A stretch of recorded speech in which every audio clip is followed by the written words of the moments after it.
Alright, this is going to be a little progress update so far. So, I got up, had 1,000,000. I was like, alright, now it's time to upgrade all of our gear. But right here, the European Beta Challenge. Basically, this is our goal for now, is to complete this and get this like maxed out, unlock all the skins, so we can flex on people. And then, once I'm done with this, I'm mostly just going to be focusing on getting money as well. Like, while I'm getting money, I'm just going to be like slowly unlocking all this stuff. So our goal is to make a lot of money.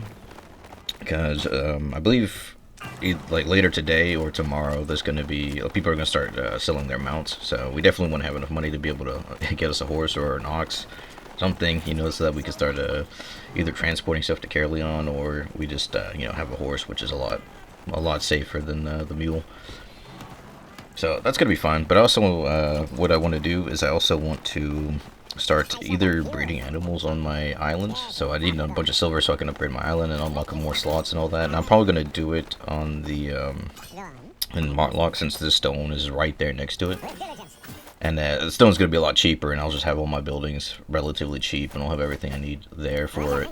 So I'm probably just going to unlock an island over in Martlock. It's kind of a shame because I spent so much on the stuff in Caerleon, but maybe when the gates open on the 10th and everyone else is able to play on the beta test, maybe they'll open up more of the map, and the Caerleon will be a little bit more useful. But for now, I think we're just going to go for Martlock, mostly. But anyway, since all my gear is here in Bridgewatch, I might as well upgrade it here and eventually just run all the way over to Martlock. Or I could, take the what is it, the transport thingy-majig that allows me to transport all my stuff over there, but it would cost me like some silver. But anyways, the goal is we're gonna upgrade our gear right now so that we have a fighting chance. Because so far, what I've been seeing in the mist is a lot of very geared people and people that already have a decent amount of specs. So we're gonna try and catch up to them. I'm not gonna show all that progress today on this video, but I'll show you like a little bit of the PvP I've been doing, at least in the corrupted dungeon. So I did my first yellow zone corrupted dungeon, which is the hunter level corrupted dungeon.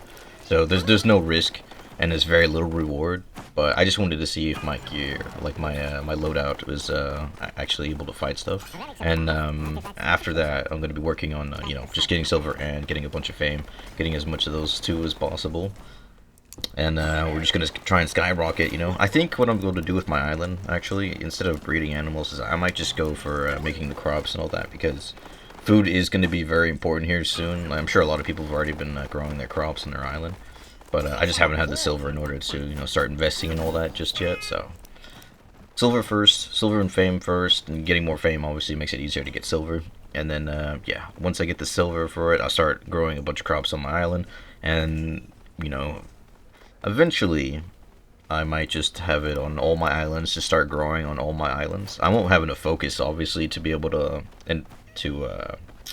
increase the yield and the seed chance of getting the seeds back for all my islands, but at least I'll be gaining a lot of fame for farming on all the different islands. But so far you can only do it on 3 places, unless Brazilian's unlocked, but that would take a while to do. But I might start doing that as well. So you got Bridgewatch, Martlock, Caerleon, and then possibly Brazilian, so that you can farm stuff on. I haven't unlocked it yet, so I'm not too sure about that, but maybe that should be one of my goals too, is get to Brazilian and maybe buy like one of the plots there. That way, I actually have a plot, and not a lot of people will have that stuff inside of a Brazilian. So it's a spot where, as a solo player, there's potential to make money there. But we'll have to see, because getting stuff from and to Brazilian is kind of a pain. But you do have access to the yellow zone mist and the the red zone. So you have like from like tier 2 to tier 6, and then if you're lucky enough to find like a blue or purple mist or the legendary mist, you'll get like tier 8 resources potentially. So yeah, maybe Brazilian's the play, because I'll be able to gather everything I need there and slowly build up like a shop or something and just dominate a corner of the Brazilian marketplace. That'd be interesting. But anyways, yeah.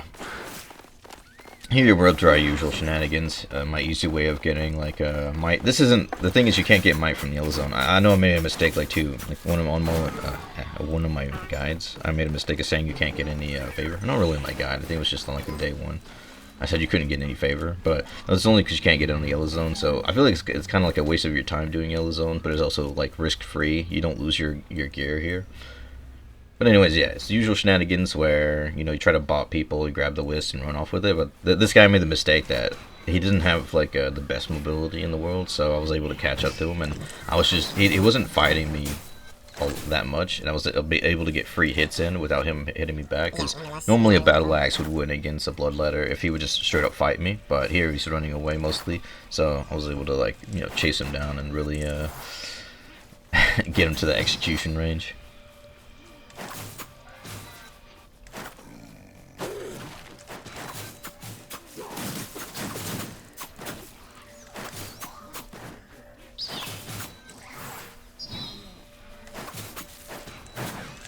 Are you fucking kidding me?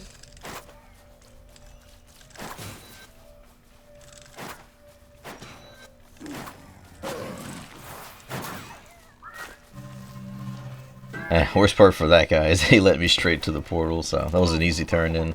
So it was mostly for the fame here, but it was still fun nonetheless.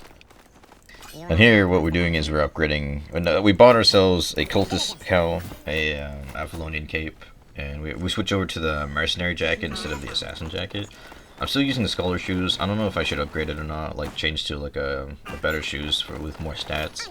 But for now, I'm just gonna stick to the scholar shoes. And yeah, we're just upgrading everything to 4.2. And yeah, but sadly my helmet, there was only 4.3 cultist cowls that were like 400, 500,000 I think. So I mean I was like, yeah, fuck it, might as well buy it a 4.3. So yeah, this is my build in the end. This is what I'm going to be using for some like hunter corrupted dungeons for now, as I try to get more spec. And once I have a decent amount of spec, I'll probably do some stalker dungeons.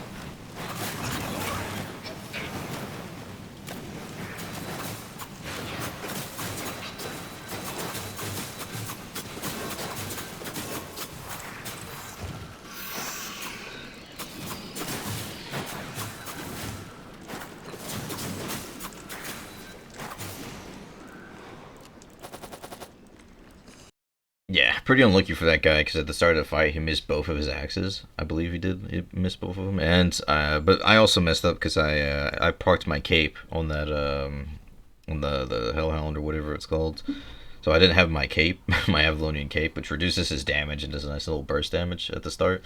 So I started off without it, and then I guess that kind of traded off because he missed both his E's, and then like later on, he managed to sprint away from me. His popped and it hit me, but when I was trying to like stay close to him, he was able to like sprint away, and my Avalon cape didn't hit him the second time, so my cape ended up being pretty useless there.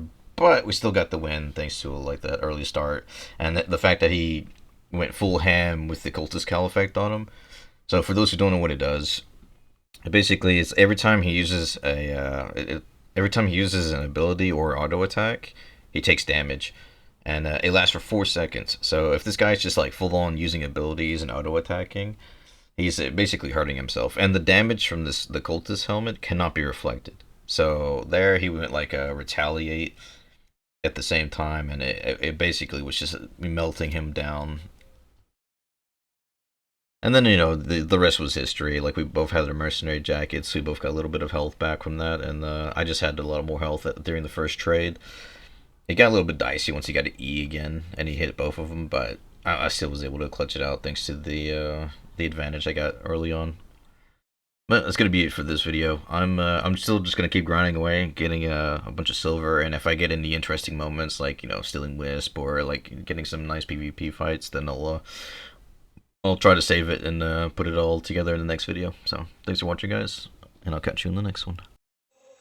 Living in a crowded dream, searching for the quiet that you need to